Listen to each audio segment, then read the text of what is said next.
Faqja na ishte dikur. Sjell qytetin ku dritaret flasin me diellin. Berati.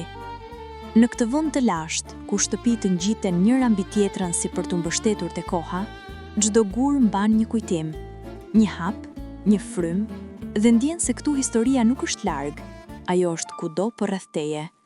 Berati nuk nxitohet, ai të pret, të fton të ecësh ngadalë, të ndalosh, të shikosh lart, drejt atyre dritareve që për shekuj kanë parë lindjen dhe perëndimin e diellit, pa u lodhur kurrë. Në lagjet e vjetra, Mangalem dhe Gorica, koha duket sikur ka harruar të ecë përpara. Rrugicat prej kaldrëmi ruajnë gjurmët e hapave të panumërt, ndërsa muret e bardha mbajnë ende aromën e jetëve të dikurshme.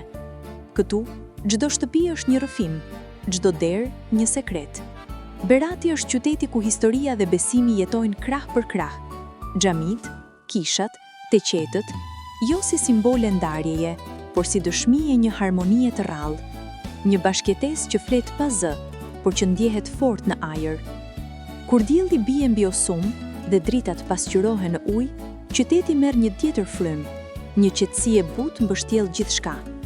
Është ai çast kur e kupton se Berati nuk është thjesht një vend për t'u parë, por një ndjesi për t'u përjetuar. Këtu, bukuria nuk ka nevojë për fjalë të mëdha. Ajo është e thjeshtë, e vërtetë, e përjetshme. Berati është kujtesë, është rrënjë, është shpirt, një perlë shqiptare që nuk të kërkon të admirosh, por të fton ta prekësh me zemër. Dhe kur largohesh, e kupton se nuk je ti që e le pas Beratin, është Berati që vjen me ty. Për më shumë video të tilla, abonohuni në kanalin ton, Na ishte dikur.